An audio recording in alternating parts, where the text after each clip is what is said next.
Gênesis capítulo 12, do verso 1 ao verso 3. Nós vamos ler esse texto de maneira alternada. Eu leio o 1, a igreja o 2 e leremos juntos o 3.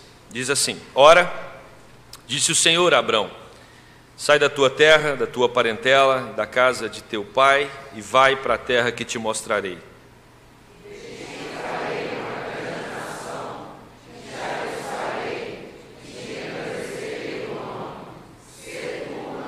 Juntos: abençoarei os que te abençoarem, e amaldiçoarei os que te amaldiçoarem.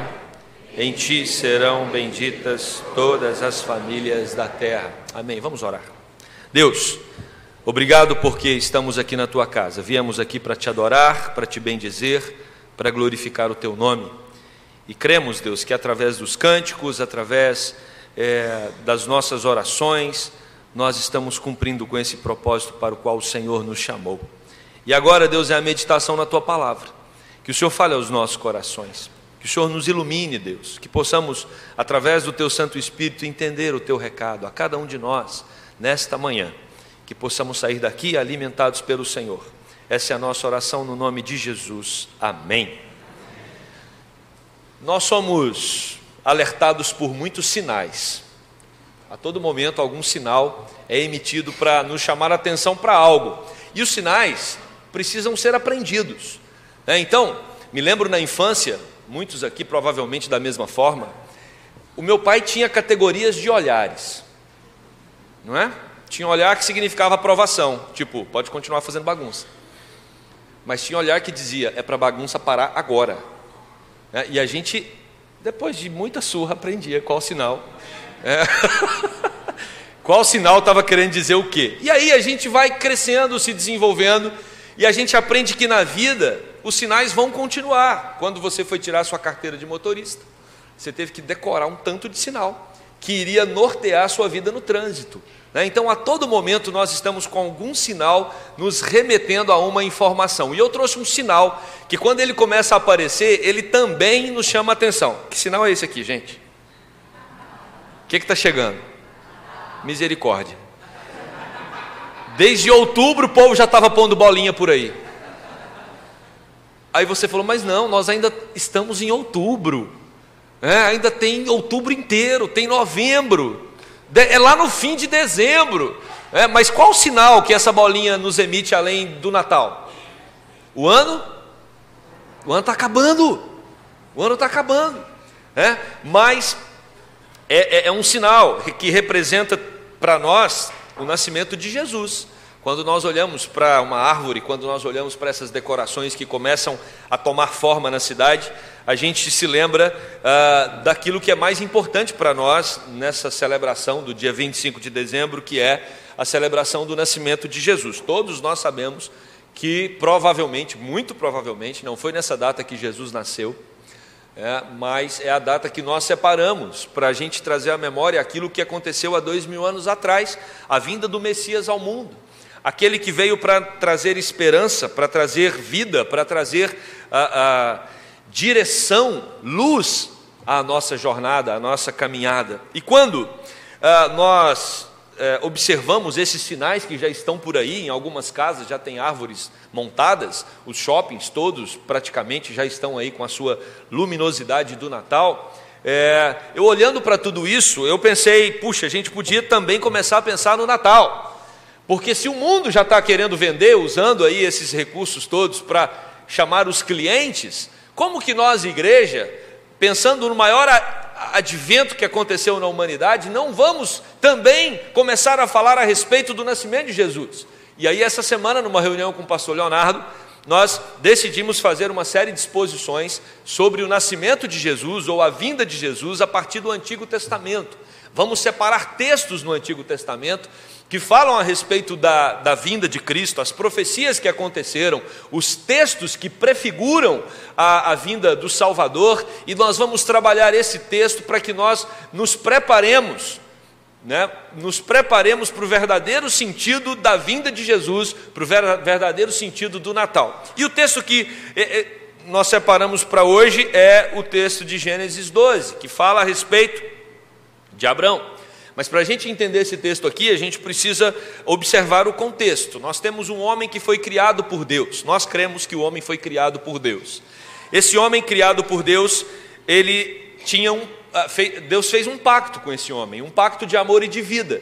Deus disse para Adão e disse para Eva: olha, vocês foram criados para se relacionarem comigo, e esse relacionamento pode quebrar a partir do momento que vocês comerem de um determinado fruto, e comendo desse fruto, o rompimento é automático. Onde tem vida entra a morte, onde tem saúde entra a doença, onde tem paz e tranquilidade entra problemas. Então esse foi o pacto de Deus com o homem. Já tratamos disso aqui em outra oportunidade, falando que Deus colocou essa árvore porque o amor de Deus é um amor livre. Deus não obriga ninguém a amá-lo, não existe amor obrigado.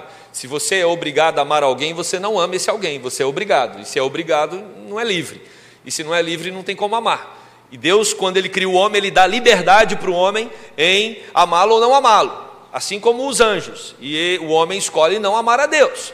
Só que Deus elabora um plano de salvação para resgatar aqueles que crescem no seu Filho, e esse plano já está lá em Gênesis 3, Gênesis 3, versículo 15, quando Deus mostra para a serpente que toda uma descendência virá da serpente, mas o descendente virá da mulher, né? Lá diz, o descendente virá da mulher, e o texto fala mais, fala que a serpente vai morder o calcanhar do descendente, mas o descendente vai esmagar a cabeça da serpente. E aí você já lá em Gênesis 3, capítulo 15, você já precisa grifar a expressão o descendente, porque o descendente está no singular, é o descendente. A descendência se refere a muitos, mas existe um único descendente da mulher que vem para trazer esperança e salvação aos homens. A promessa de Jesus já acontece a partir de Gênesis, lá capítulo 3. Agora, quando a gente chega aqui em Gênesis 12, a gente começa a entender esse processo de Deus de salvação a partir de A partir de Deus vai salvar a muitos. E nós temos prefigurações desse movimento em todo o Antigo Testamento. Em todo o Antigo Testamento você vai ver Deus levantando uma pessoa para que essa pessoa possa ser o caminho que vai apontar para a salvação. Por exemplo, a gente vê a história de Noé. Noé foi o único homem que Deus levantou para trazer salvação à sua posteridade. Não é? Ele traz salvação no sentido de construir aquele grande barco, a arca. Ali ele coloca seus filhos e ali você tem a descendência recomeçando. Agora você está num outro texto onde Deus chama um único homem. Deus chama Abrão, e Deus diz para Abrão que fará dele uma grande nação. Mais uma vez, Deus usando um único homem para fazer com que através desse homem a promessa de Deus se cumpra. É claro que tanto Noé, quanto Abrão, quanto outros homens que Deus chamou no Antigo Testamento, Isaac, Jacó, Deus levanta José, depois você tem a tribo de Judá, depois você tem reis que Deus levanta, você tem profetas que Deus levanta. Essas pessoas que são levantadas, que é levantado para falar a respeito da salvação a muitos, isso prefigura aquele que virá de uma vez por todas para derramar salvação nos corações dos homens. E quem é esse que virá? É Jesus Cristo. Então Noé, Abrão, Isaac, Jacó, José e tantos outros, eles servem no Antigo Testamento como holofotes para iluminar uma mensagem maior de Deus ao mundo, que é a salvação através do seu Filho Jesus, que virá. Então há uma expectativa no coração tanto de Abrão, de Isaac, de Jacó, dos profetas, dos reis, dos sacerdotes, a respeito do Messias. Esse é o tema que a gente vai trabalhar nos próximos domingos. Existe todo um clima, existe toda uma costura, todo um projeto de Deus para que venha o Messias, o Salvador, aquele que é capaz, o único que tem condições de reverter esse quadro trágico de pecado que o homem entrou por causa da desobediência. E aí, no capítulo 10 de Gênesis, você tem a expressão, são estas as gerações. Que gerações são essas? Posterior ao dilúvio. Você tem o dilúvio, sobra uma família de Noé, essa família começa a recompor a terra, e a Bíblia, irmãos, ela é cuidadosa num detalhe que nos chama muita atenção. E qualquer pessoa que queira criticar a Bíblia, que queira colocar a Bíblia à prova, ou questionar a estrutura bíblica, precisa estudar a genealogia. Porque a Bíblia coloca detalhadamente como que a promessa que Deus havia feito para Adão, para Eva, que o descendente da mulher viria, tudo isso é meticulosamente anotado, mostrando que o Messias virá da forma que Deus havia prometido lá em Gênesis 3,15, e você tem uma descrição genealógica completamente elaborada, demonstrando exatamente os fatos, mostrando que Jesus é o Filho de Deus prometido em Gênesis, Jesus é o descendente de Judá prometido para Israel, Jesus é o filho de Davi prometido, porque isso é provado genealogicamente. Às vezes, quando a gente vai fazer devocional do Novo Testamento, a gente fala, não, vou começar por Mateus, ou por Marcos, ou por Lucas, que são os sinóticos, todos eles começam com o quê? Com uma genealogia. Aí você fala, gente, mas para que isso? O que eu quero saber que filho é fulano de ciclano, que é pai de Beltrano? Para que essa genealogia? Irmãos, essa genealogia tem uma importância histórica fundamental, porque ela prova categoricamente que o Deus que prometeu lá em Gênesis é o Deus que cumpre com o nascimento de Jesus. E aí, não tem como você negar dados. Genealogia apontam os dados, que expressam claramente que o nosso Deus é Deus que cumpre as suas promessas. E aí você tem então a genealogia em Gênesis 10, pós-dilúvio, a raça humana se recompondo, os descendentes de Sem é a linhagem que vai, o filho de Noé, é através de Sem que vem a linhagem de Jesus Cristo, está descrita lá em Gênesis 11, do verso 10 a 26, o relato da família de Abraão, do verso 27 a 32 do capítulo 11, e aí nós percebemos aqui essa unidade da raça humana. Deus, a partir de Adão, faz crescer a raça humana, depois você tem Noé, fecha na família de Noé, abre de novo com os filhos de Noé, e aí você tem na Torre de Babel. Torre de Babel é um ponto que a gente precisa trazer à tona nesse momento, porque Deus disse, não vou mais destruir a terra com chuva, com dilúvio. Isso não vai acontecer novamente. E aí Deus coloca o arco-íris no céu como símbolo de que a palavra dele vai se cumprir. A terra não vai se acabar mais com água. Só que a geração pós-dilúvio, ela não acredita em Deus. E ela fala, vamos construir uma grande torre para que os nossos nomes se tornem célebres. Ou seja, Deus está falando que não vai destruir a terra novamente com água. Mas, se a gente vai continuar fazendo o que a gente quer, pecando, sem agradar a Deus, vai que Ele resolve, mandar água e matar todo mundo. Então a gente constrói uma grande torre, quando Deus mandar o dilúvio de novo, a gente fala para Ele, dessa vez o Senhor não nos pega. E aí nós tornaremos os nossos nomes célebres. E o que aconteceu? O projeto não deu certo, porque Deus fez com que eles se confundissem com línguas distintas. Cada um começou a falar numa língua, e o projeto da construção da torre falhou, porque eles não conseguiram progredir no projeto, e você tem então, nascendo aqui, as nações, os países, cada um começou a se agrupar com a sua própria língua, e as pessoas se espalham pela terra, que é o projeto inicial lá de Gênesis, quando Deus diz para o homem crescer e multiplicai, e enchei a terra. Agora esse homem é forçado a se espalhar, porque cada grupo está falando uma língua diferente do outro. E aí as nações começam esse processo de se espalhar pelo mundo, e você tem uma cidade onde nela mora Abrão, e o nome dessa cidade, desse lugar é Ur dos Caldeus. E Deus então vai lá em Ur dos Caldeus e tem um homem que o teme ali, chamado Abrão. E Deus chama esse homem para conversar. Sabe por quê? Porque Deus conversa com o seu povo. Deus nos chama para conversar. E se você veio aqui nessa manhã, é porque Deus também quer falar com você, através do texto bíblico. E Deus chama Abrão, e o texto vai nos mostrar que quando Deus chama Abrão, Deus chama para apontar o plano de salvação cósmica, ou de salvação para o mundo. E aí nós entramos então agora no texto de Gênesis 12, versículo 1 até o versículo 3, que é também chamado de um texto profético que aponta para Jesus Cristo. Jesus Cristo é o principal personagem da Bíblia, tá, irmãos? Nenhum outro personagem é maior do que Jesus.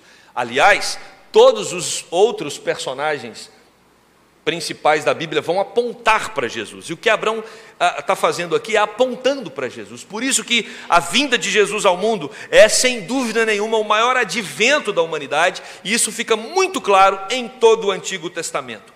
Deus chamou e separou Abraão para uma missão, é isso que nos informa o versículo de número 1.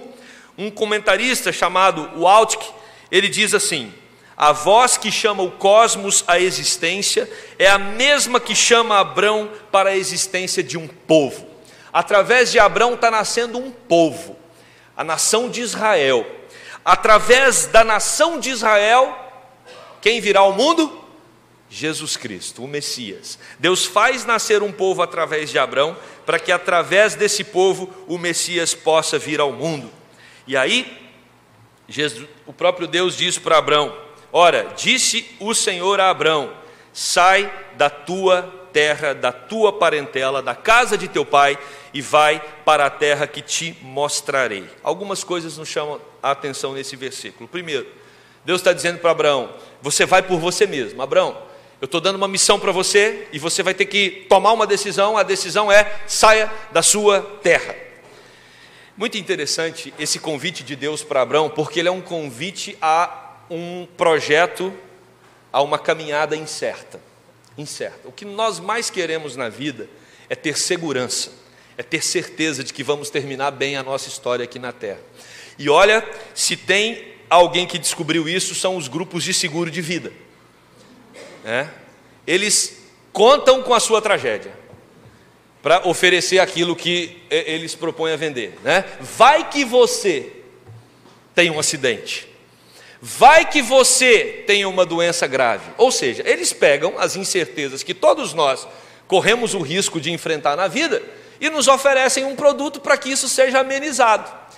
E é claro, faz parte de um momento histórico que vivemos, tentar nos garantir de que o nosso amanhã poderá ser um amanhã mais seguro. E humanamente nós, às vezes, nos envolvemos com esses planos e, em tese, não tem nada de errado com isso. Mas quando nós olhamos para esse texto é um texto que convida Abrão para a incerteza, para a insegurança. Abrão estava na casa dele. Abraão estava com a sua família ao redor, com seus pais, com seus irmãos, com todo mundo ao redor. Abraão estava no seu contexto sociocultural confortável. Abraão estava no país que ele falava a língua daquele país, ou seja, havia toda uma comodidade, havia um bem-estar muito grande na vida de Abraão. E nós precisamos entender isso. Às vezes nós vivemos momentos de bem-estar, e é curioso, porque a gente atrela bem-estar ao cuidado de Deus. Deus está cuidando de mim quando eu estou num momento bom, no momento de prosperidade, no momento de tranquilidade. Quando está tudo em ordem na minha família, aí eu vejo a presença de Deus. Mas quando as coisas se complicam, às vezes nós temos a sensação de que Deus ali já não se faz tão presente mais. Cadê Deus? Olha a minha família como está, olha a minha vida financeira, olha isso, olha aquilo. Ou seja, a desordem e a insegurança muitas vezes nos remete a um pensamento de um distanciamento de Deus na relação conosco. O que o texto nos ensina é o contrário. Está tudo em ordem, está tudo seguro, está tudo tranquilo. E o convite de Deus é para Abraão sair da sua tranquilidade, sair do seu conforto e sair daquele momento de vida onde dava a impressão de que estava tudo bem, e Deus o convida para uma caminhada totalmente incerta. Porque Deus diz para Abraão: Abraão, você vai sair da sua casa, desse seu contexto tranquilo, e você vai para um lugar que você não sabe onde é. E quando a gente lê esse texto, a gente pensa só em Abraão, até porque é só sobre Abraão que o texto está falando. Mas imagina Sara. Imagina Sara. Imagina seu marido, saiu para trabalhar, você também, ou você ficou em casa, e de repente seu marido chega com a cara assustada depois do trabalho. E você, como uma esposa que já o conhece bem, fala: alguma coisa aconteceu. E aí você fala: boa noite. E ele responde: nós temos que conversar. E essa frase, nós temos que conversar, ela esfria a coluna. E aí, vamos sair para jantar. Aí a mulher já fica mais tranquila. E aí você, marido, fala para sua esposa: Deus conversou comigo. Se tem uma mulher, se tem uma coisa que deixa a mulher feliz, é saber que Deus está conversando com o marido dela. Ah, que bom, meu marido está buscando a Deus, Deus falou com ele, aleluia. E aí o que Deus falou, meu amado? Deus falou para a gente sair, por aí. Por aí para onde? Não, nós vamos mudar. Mudar para onde? Não sei. Para um lugar que ele falou que não ia contar onde era e é só para a gente sair. Não, não existe isso. Como assim? E as minhas orquídeas? E o Bilu? É para levar o Bilu? Não, pode levar o Bilu, o cachorrinho. Pode levar. Mas e meus pais? Mas como assim? Tenta imaginar Sara nesse contexto. Certamente não foi um contexto assim tão simples, né? Ou tão fácil de entrar e de vivê-lo, de experimentá-lo. Mas o texto diz de maneira clara que Deus convida Abraão para sair daquele estado de conforto, assim como Jesus Cristo. Quando você pensa no nascimento de Jesus, quando você pensa na vinda de Jesus ao mundo, não foi uma vinda confortável. Pelo contrário, Jesus estava no conforto celestial. Jesus, como Deus eterno, como também Criador dos céus e da terra, Deus Filho, que cria todas as coisas com o Pai, Ele deixa todo o seu conforto de Deus, ser poderoso, ser divino, para vir para uma missão aqui na terra.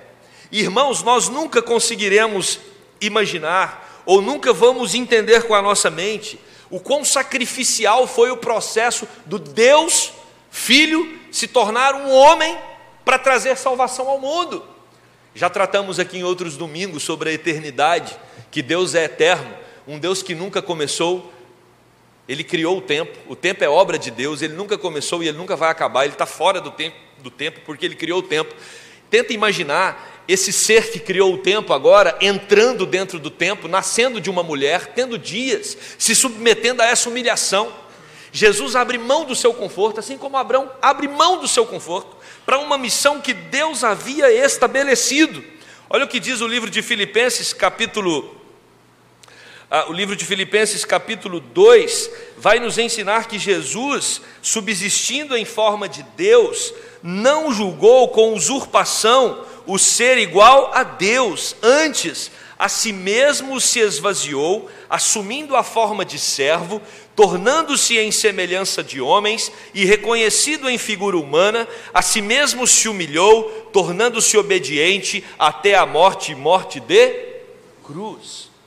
Jesus Cristo abre mão da sua glória, Jesus Cristo abre mão do seu conforto celestial e Ele se humilha para cumprir um plano de Deus. O que nos chama a atenção em Abraão, o que nos chama a atenção em Jesus Cristo?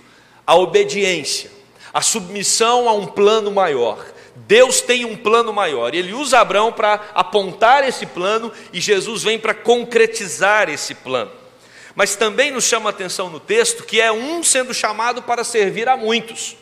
Marcos capítulo 10, versículo 45 vai nos dizer que o Filho do Homem não veio para ser servido, mas para servir e dar a sua vida em resgate por muitos. Então você tem um que não tem um projeto pessoal de vida, mas que se submete ao projeto do Pai. Isso é fantástico, tanto na história de Abraão como na história de Jesus Cristo. Abraão, se nós pensarmos no projeto pessoal dele, muito mais confortável é ficar na sua casa, muito mais confortável é cuidar da sua propriedade, muito mais confortável é ter os seus amados ao seu redor. E Deus o tira dessa posição de conforto, de tranquilidade, e o leva para um caminho que era incerto para Abraão. Jesus Cristo, da mesma forma, faz um trajeto para uma via dolorosa, para uma via difícil, sabendo que o seu fim seria a cruz. O que o texto nos ensina com isso é que, para termos esses movimentos, nós precisamos entender que tem um Deus soberano no controle. E o texto, versículo 1, nos diz que Abraão saiu da casa dele, ele não sabia para onde ia, mas ele sabia quem controlava a vida dele. Por isso que Deus diz: você vai para um lugar, Abraão, que eu vou te mostrar. E a grande pergunta que fica para nós aqui do texto é: será que nós estamos confortáveis e seguros? de que os caminhos que Deus tem apontado para nós são caminhos melhores do que aqueles que a gente tem vivido até hoje. Às vezes nos dá a impressão de que está tudo confuso, embaralhado, de que nós não sabemos para onde ir e nem o que fazer. Provavelmente no trajeto teve momentos que Abraão teve essa sensação também, junto com Sara. O que nós faremos? Eles estavam com uma promessa para ser cumprida, a promessa de que seriam pais de uma grande nação, só que Sara não tinha condições de ter filho. Que confusão é essa? Como Deus promete a uma mulher que ela vai ter filho, Deus promete para Abraão que ele vai ser pai de uma grande nação, mas a mulher não tem condição de ter filho. Deus quer mostrar que o descendente que virá, também virá de uma mulher, e virá de um milagre. Jesus nasceu de uma virgem, e aí você diz, nossa, que impressionante isso, e é impressionante mesmo. Mas lá atrás, Jesus, o próprio Deus já havia apontado que através de uma nação, aliás, através de uma mulher estéril, Ele é capaz de fazer uma nação. Ele já tinha dito que Ele é capaz de transformar qualquer realidade, inclusive da gestação de um bebê. E aqui nós temos Abraão também prefigurando isso. Ele se assegura na promessa de Deus. Por isso, irmãos, nós não podemos olhar para os nossos caminhos confusos para tentar entender Deus. Nós temos que olhar para Deus para tentar entender os caminhos confusos. Se a gente inverter, a gente se desespera, porque as confusões desse mundo, elas podem embaralhar a nossa mente, podem embaralhar os nossos valores, as nossas questões internas, mas quando nós olhamos para Deus, nós entendemos que o nosso Deus é Deus que cumpre as suas promessas, e Abraão experimentou isso, e o convite de Deus para nós nesta manhã é experimentarmos isso também, porque Deus cuida do seu povo, Deus é quem vai mostrar o caminho para chegar até a terra, é o Deus soberano que controla todas as coisas. Esse Deus controla a minha vida, esse Deus controla a sua vida, assim como Ele controlou a vida de Abraão, Isaac, Jacó, José, os demais personagens da Bíblia, e assim como Ele controlou o ministério de Jesus aqui na terra. Jesus Cristo diz, lá em João 4:34, a minha comida consiste em fazer a vontade daquele que me enviou e realizar a sua obra. Então havia um projeto maior. Às vezes nós vivemos muito em si mesmados, estamos focados nos nossos projetos pessoais. Nós temos uma vida e acreditamos que o centro dessa vida somos nós. O convite desse texto também é nos fazer entender que nós não somos o centro da nossa própria existência, mas sim Deus com os seus projetos. Existe um projeto maior de Deus para a humanidade. Nesse projeto, Deus nos usa para fazer com que a vontade dEle se espalhe pelo mundo. Então nós somos um instrumentos de Deus. Essa semana foi uma semana passada, confusa para o nosso país, né? Muitas informações nos deixaram embaralhados. Mas teve uma frase em tudo isso que me chamou muita atenção, quando alguém disse assim: as pessoas que ocupam poder no Brasil precisam entender que a instituição que elas representam é maior do que os próprios indivíduos, né? Então você tem uma instituição, um poder no país, essa instituição ela é maior do que quem está nela, só que quem está nela está lá para representá-la. Nós somos passageiros, nós estamos passando. Da mesma forma, a igreja vai continuar. Então Deus não nos chamou e Deus não nos salvou apenas para nós termos uma vida de relação com Ele e nos esquecermos de um projeto de Deus para a humanidade. Nós fazemos parte desse projeto. Nós estamos aqui muito mais do que para preocupar com as nossas próprias questões. Estamos aqui para fazer com que o reino de Deus se expanda por toda a terra. E aí nós precisamos nos perguntar, onde eu me encaixo nesse projeto? Quem sou eu nesse projeto? A igreja é maior do que nós. E aí eu me lembro quando fui no processo de ordenação para pastor, eu sempre tive... a minha personalidade ela é muito introspectiva e tímida. Fácil de ser percebido isso. E meu sogro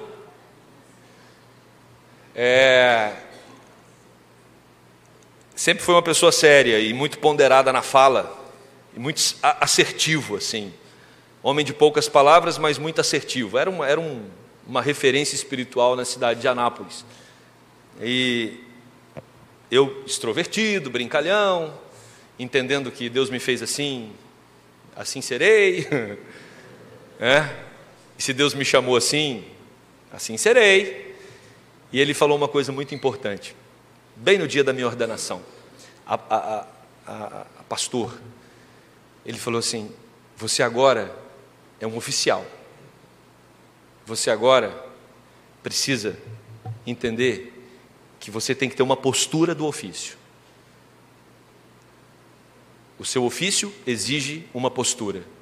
E você agora não fala mais por você, você fala como pastor. Até hoje eu não entendi muito bem o que ele quis dizer. Pelo contrário, entendi claramente, anos depois. Eu fui formado, a minha ordenação foi com 22 anos, né? Então, algum tempo depois, no ministério, né? Você vai aprendendo. Mas o que ele quis dizer é exatamente isso que Abrão está experimentando. Abrão passou, mas o propósito para o qual Deus usou Abrão, ele perpetuou para chegar até nós. Assim também nós estamos aqui na igreja hoje, como muitos membros já tiveram no passado. Esses membros passaram, agora é a nossa vez, mas existe um projeto de Deus futuro para essa igreja que depende do nosso engajamento e da compreensão que nós temos, que nós somos peças usadas por Deus para fazer com que o reino dele se espalhe pela terra. E é exatamente isso que Abraão entende, que a vontade de Deus precisa reinar em seu coração, para que Deus o use no projeto o qual ele foi separado, assim como Cristo. Cristo veio para cumprir a sua missão, ele tinha um ofício e ele cumpriu cabalmente o seu ofício, dando a sua vida por nós na cruz do Calvário.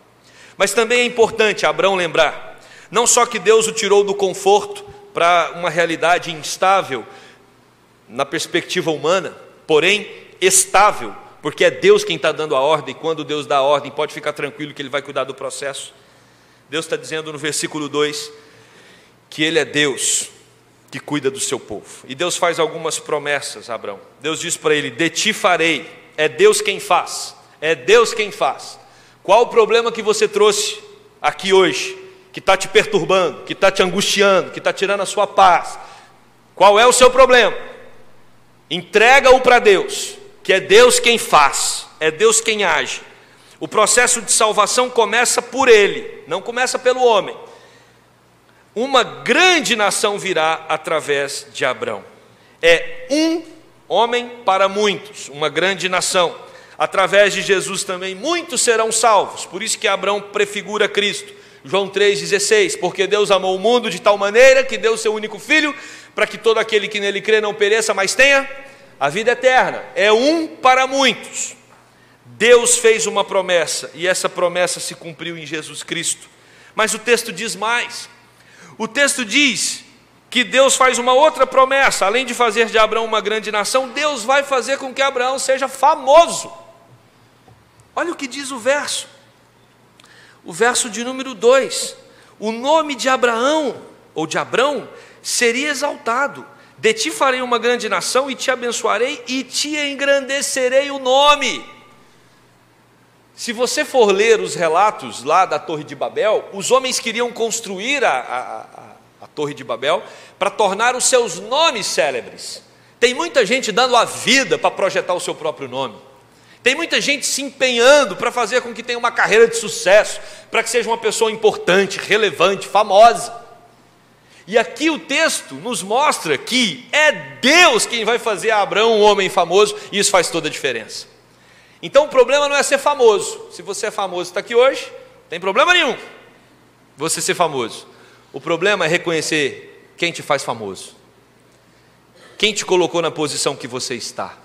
Porque se você acha que você foi colocado por você mesmo, pelos seus próprios méritos, você está mostrando claramente que você não precisa de Deus. O que esse texto nos ensina é que é Deus quem está dizendo para Abraão: eu vou colocar você numa posição de glória, de fama. Eu vou engrandecer o seu nome vai estar acima dos outros nomes, mas porque eu estou colocando. Por isso que Abraão não se orgulha, porque ele sabe que ele está ali não é por ele, é por Deus. Da mesma forma, nós aprendemos com o próprio Jesus Cristo. O texto vai nos falar que em Filipenses capítulo 2, versículo 9, do 9 ao 11, diz: pelo que também Deus o exaltou sobremaneira e lhe deu um nome que está acima de todo nome, para que ao nome de Jesus se dobre todo o joelho nos céus, na terra, debaixo da terra, e toda língua confesse que Jesus Cristo é Senhor, para a glória de Deus Pai. O que a gente percebe tanto em Abraão quanto em Jesus é que antes desse momento de glória, que humanamente Abraão viveu e que Jesus celestialmente viveu, é que vem o choro, vem o teste, vem o desenvolvimento da fé. O texto bíblico é claro. Não tem alegria sem a noite de choro. A gente quer ter alegria sem ter noite de choro. Não existe. Se você prestar atenção nos personagens bíblicos, todos eles tiveram as suas noites de choro. Imagina José, que também se tornou um homem engrandecido, o segundo homem mais importante do Egito. Quantas noites de choro esse homem não teve? Jesus Cristo, quanto Jesus não sofreu, até chegar nesse texto aqui de Filipenses capítulo 2, quando ele é exaltado. Padeceu, homem de dores, homem que veio para sofrer. Então não tem como a gente ter a manhã de alegria sem ter a noite de choro. E aí nós temos olhado para uma geração e pensado um pouco sobre essa geração que está tendo algumas dificuldades, né? A geração chamada Y, dos 20 aos 40 anos, ou menos um pouco aí, aos 38 anos, é uma geração, e ela não tem culpa disso. Eu sempre digo, antes de expor qualquer questão sobre essa geração, não tem culpa sim, totalmente. Essa geração pegou tudo pronto, essa geração aprendeu que você não precisa ter a noite de choro, porque quem teve noites de choro foram os pais, os avós. Aí os pais e os avós que tiveram noite de choro, para compensar as noites de choro, deu tudo de melhor para os filhos que conseguia dar, e esses filhos não tiveram noite de choro. E aí, se você não tem noite de choro, você não tem alegria pela manhã. E você vê que é uma geração que está tendo algumas dificuldades, né? No seu momento sociocultural, porque ela não pode ser decepcionada. Ela não foi treinada a ter noite de choros. Ela não foi treinada a chorar. Muitos aqui sabem o que é chorar. Muitos aqui sabem o que é dificuldade, o que é provação, o que é você buscar uma saída para um problema e não ter. Se nós treinamos uma geração que não consegue achar a saída, mas a gente aponta a saída para ela, ela vai ter dificuldade em se desenvolver, em se amadurecer, em decolar. Por isso, nós aprendemos que existe uma dinâmica bíblica para amadurecimento, e Pedro vai falar disso também. A gente precisa ser purificado pelo fogo. A gente precisa de um processo de ajustamento, e isso dói. Mas todo ajustamento prova a nossa fé, e a nossa fé provada, nós temos a oportunidade de conhecer um pouco mais, e quanto mais a gente conhece a Deus, mais nós crescemos, mais nós amadurecemos, mais nós experimentamos do cuidado e do sustento dEle, e mais nós percebemos que Deus cumpre as suas promessas. É disso que Abraão está falando. Deus cumpriu as promessas para com Abraão, Deus cumpriu as promessas enviando Jesus Cristo. Se tornaram pessoas com glória. Abraão como homem, Jesus como Deus homem, no final foram exaltados, mas tiveram que ter a noite de choro. Abraão foi abençoado. E é interessante que os comentaristas dizem que a maior bênção de um ser humano, assim como foi para Abraão, é o Emanuel, o Deus presente. Nada pode alegrar mais o coração do ser humano do que a presença do próprio Deus. É o Deus presente. Essa é a promessa que é feita no Antigo Testamento. Virá aquele que se fará presente em nossas vidas todos os dias, a todo momento. Jesus Cristo, o Filho de Deus, Ele é o Emanuel. Ele vem para nos fazer companhia num mundo tão solitário. Ele vem para enxugar as nossas lágrimas num mundo que tanto nos machuca. Ele vem para nos dar força quando nós estamos enfraquecidos, porque Ele é o Deus presente. Os homens do Antigo Testamento, as mulheres do Antigo Testamento se apegavam a essa verdade. Virá aquele que vai nos salvar e vai nos dar condições de atravessar os dias difíceis nessa terra. E aí, o versículo de número 3 é um versículo que diz claramente sobre o descendente da mulher e a descendência da serpente. Alguns serão abençoados, outros serão amaldiçoados. Através de ti, todas as famílias da terra serão benditas. Abraão serve de mediador entre Deus e os homens. Deus usa Abraão para que as famílias da terra sejam abençoadas. Pelo próprio Abraão, não. Abraão aponta para o Messias, para o descendente da mulher.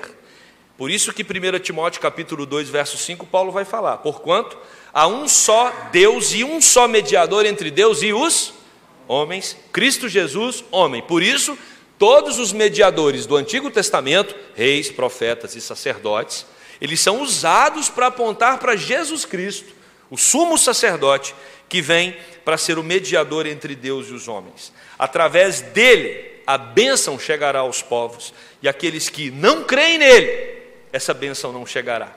Ele é a semente da mulher, e aqueles que não creem nele são semente da serpente. O próprio Deus é a garantia das promessas. Capítulo 15, versículo 1, o texto diz: depois desses acontecimentos veio a palavra do Senhor a Abrão numa visão e disse: não temas, Abrão, eu sou o seu escudo, o teu galardão será sobremodo grande. E eu quero caminhar para o fim a partir desse texto. Quem faz a promessa é Deus. A Bíblia nada mais é do que as promessas de Deus selecionadas para alimentar a nossa fé. Porque as promessas que Deus fez, elas se cumpriram. E se cumpriram, continuarão cumprindo na nossa vida. E cabe a nós apenas descansarmos. A Bíblia, ela está a todo momento nos convidando ao descanso em Deus. Porque esse Deus é forte, é o Criador, é soberano, é o sustentador do universo. E nós somos chamados a confiar nesse Deus. Às vezes nós temos dificuldade de confiar porque nós estamos pensando só no nosso projeto pessoal. Mas esse Deus tem um projeto maior, que engloba a salvação de muitas pessoas, e Ele quer nos usar para esse projeto. Nós estamos passando, a igreja fica, nós somos menores, somos apenas uma peça da igreja, né? Somos apenas parte desse corpo, mas o projeto de Deus é que a sua promessa continue se cumprindo, como se cumpriu lá atrás. Jesus Cristo também disse que não nos deixaria órfãos. Deus está dizendo para Abraão: não temas, eu sou o seu escudo, eu estou com você. Jesus disse: eu vou estar com você, voltarei para vós outros. Em Mateus 28, 20, Jesus diz: e eis que estou convosco todos os dias até a consumação. Se você acredita em Deus, e se você acredita na Bíblia, você acredita que Deus está com você. Se você acredita que Deus está com você, mesmo que o próprio Deus diga para você: vai para uma terra que eu vou te mostrar, não se desespere. Por mais estranho, por mais tumultuado, por mais confuso que seja, Deus vai guiar você, Deus vai sustentar você, Deus vai cuidar de você. Ele fez isso com o seu povo no deserto. Como pode? O povo era escravo, aí Deus fala: vou libertar vocês, aí leva para o deserto? Faz sentido? Escravo pelo menos tem comida, escravo pelo menos tem onde morar. Agora você vai para o deserto. Como pode ser liberto para ir para o deserto? Presta atenção no Êxodo, quantas vezes o povo questiona isso. Ah, Deus, melhor a gente voltar para o Egito. O Senhor nos liberta para levar para o deserto, passar 40 anos. Não tem como plantar, não tem água, não tem vida. Mas Deus faz isso com o povo, para mostrar para o povo que Ele é a vida do seu povo. E se Ele está conosco, não vai faltar água no deserto, não vai faltar alimento no deserto. As nossas sandálias e as nossas vestes não envelhecerão no deserto, porque Ele supre todas as nossas necessidades. Abraão precisou confiar nessa promessa, para poder fazer o deslocamento do seu conforto para um lugar que Deus estava apontando. Assim como o Filho, assim como Jesus Cristo, quando veio ao mundo, Ele veio porque Ele sabia qual era o plano do Pai, e Ele confiava no plano do Pai. Mesmo que ali na cruz do Calvário, Ele demonstre claramente a profundidade do seu sofrimento, e chega a expressar isso verbalmente, dizendo: Deus meu, por que me desamparaste? Mesmo assim, Jesus sabia que estava no centro da vontade do Pai. E aí eu quero concluir. Natal está chegando. Natal está chegando. Mais um ano que se finda. É isso que essas bolinhas nos sinalizam. E a nossa vida está passando. O quanto nós temos confiado em Deus, independente das adversidades que nós temos enfrentado. O quanto o nascimento de Jesus nos assegura que Deus está no controle da história. O quanto a história de Abraão nos dá a garantia de que Deus conduz os nossos passos, meticulosamente. O quanto a Bíblia nos dá paz, na certeza de que nós somos pessoas que estão debaixo de um projeto maior. Deus nos chamou, e nós precisamos estar atentos a esse chamado. Nós precisamos responder positivamente a esse chamado e com alegria no coração, porque o chamado de Deus é para vida e vida em abundância. O chamado de Deus é para paz, paz que excede a todo entendimento. O chamado de Deus é para a eternidade. O chamado de Deus é para que sejamos pastoreados por Ele. O Senhor é o meu pastor e nada me faltará. Deus está nos chamando, assim como Ele chamou Abraão, para a gente confiar nele. E não se esqueça, quando Deus nos chama e propõe para nós uma vida, essa vida que é proposta por Deus, ela é muito melhor do que qualquer possibilidade de vida que você queira ter nessa terra. E que você esteja no centro da vontade de Deus. E que você experimente dessa condução de Deus.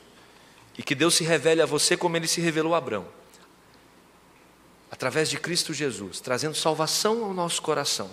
E a partir dessa salvação, confiança, descanso e certeza de que Ele está conosco em toda a jornada. Amém? Vamos orar. Pai de amor, aqui estamos nós. Às vezes, querendo construir o próprio reino na terra. Às vezes, querendo desenvolver a nossa própria história. Nos faça lembrar, Deus, através de Abraão, Isaac, Jacó, José, Jesus, Esther, Miriam, todas as mulheres e homens da Bíblia, que o Senhor tem projeto para nós e que precisamos estar atentos a esses projetos. Esses projetos precisam estar centralizados em Jesus Cristo, apontar para Jesus Cristo. Se todo o Antigo Testamento aponta para Jesus, a nossa vida também precisa apontar para Jesus, porque Ele é o centro da nossa fé, Ele é o centro dessa igreja, Ele é o centro da nossa existência. Oh Deus, nos ajude a entender que não há vida fora de Jesus. Por isso, nos ensine a caminhar na Tua direção, mesmo que as circunstâncias sejam incertas, instáveis, inseguras, que a gente possa entender que no Senhor nós temos a certeza, a segurança e a paz que excede a todo entendimento. Não tire de nós, Deus, a confiança. Mantenha-nos fervorosos, mantenha-nos sempre olhando para o autor e o consumador da nossa fé, aquele que se encarnou, que veio ao mundo para nos dar a certeza de que o Senhor estaria conosco para todo sempre. E viveríamos contigo por toda a eternidade. Que essa certeza nos ajude nas noites de choro, para que possamos ter alegria no amanhecer. Oramos no nome de Jesus. Amém.